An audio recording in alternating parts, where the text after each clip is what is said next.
put it that way. Olivia Hooker. Hooker, Hooker. Are you from Oklahoma? Yep, I'm from Tulsa.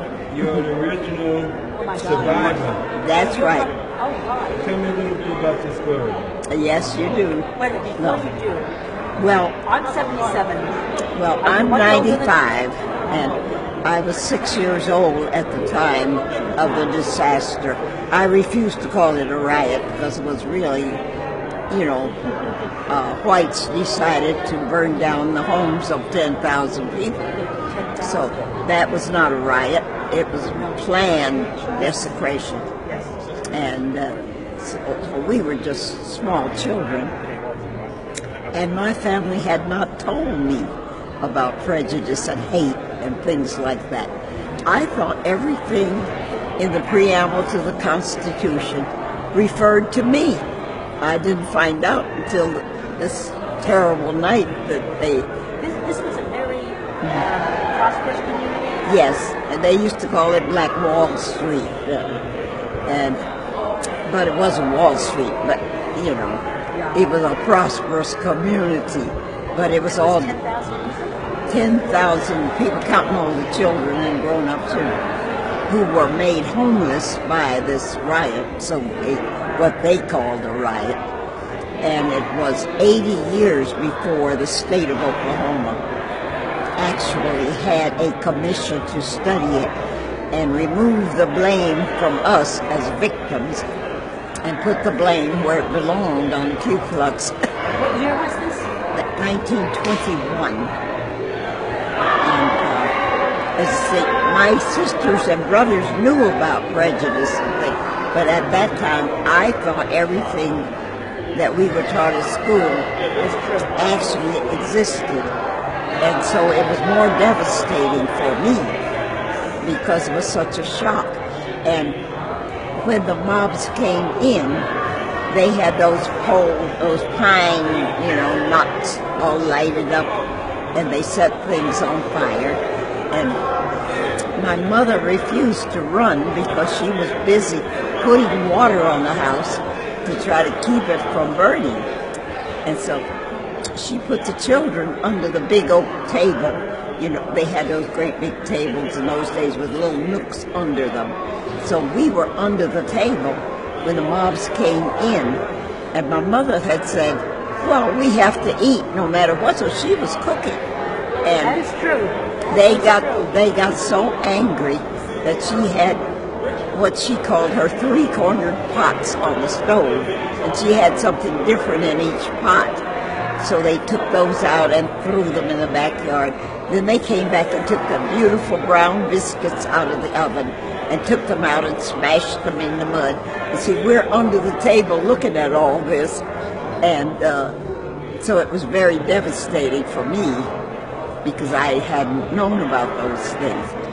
You see, the only non-black people that I ever saw were people who wanted to sell my father things for his store. And they brought presents for the children and listened to my sister play the piano, how salesmen behave. I thought that's the way all non-black people behaved. I had no idea. And when they broke up my mother's Caruso records, and that broke her heart, but they didn't break the old rugged cross. You see, they're giving you a message. The old rugged cross. See, they're giving you a message, what you should and shouldn't have.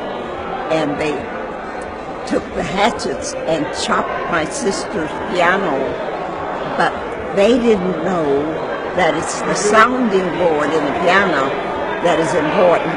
So they chopped the outside of the piano, and it didn't affect the tone of it, and they took my mother's luggage, but they didn't take my sister's little wicker basket. They took my mother's pigskin luggage. Being a psychologist. You're a psychologist? Yeah. Oh my goodness. I received my PhD at the University of Rochester. Rochester's New York State, yeah. Mm-hmm. Wow, my goodness. But, as a psychologist, you came the New York area, right? Well, I came to go to Columbia University You went to Columbia. after the war, after World War World War II. II. I remember World War II. And so I stayed because I was licensed in New York. Did you work in the New York area for an agency or for the school system? Or? Yes, I was the chief psychologist at the Kennedy Child Studies Center. No. And, but I also taught at Fordham in graduate school. Wow. So I retired from those two jobs. Oh my goodness. Wow.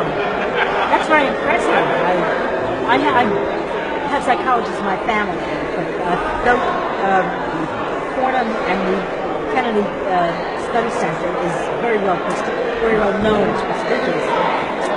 So you basically were teaching or treating a lot of children as well as adults.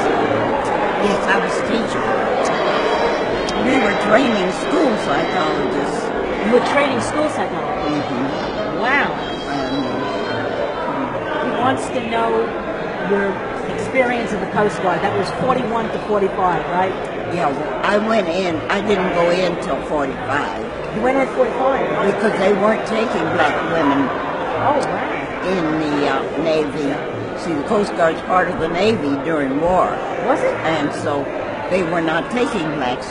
But Mrs. Bethune and Mrs. Roosevelt started campaigning, and so finally the Secretary of the Navy was Forrestal. He decided, I'm going to take them in and let these two ladies get off my back. But I waited to see who would join after we worked so hard to get the barrier removed. Nobody joined, and so finally I said, I remember there was a singer in the Stork Club, Lima Horn. Was that? Do you remember that?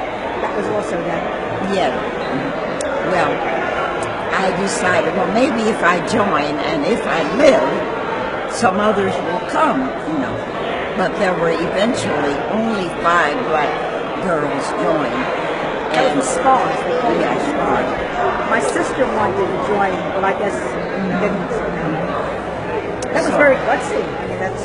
So those 5, they remained close friends until. Still around? No, 3 of them are dead now. There's just one left alive.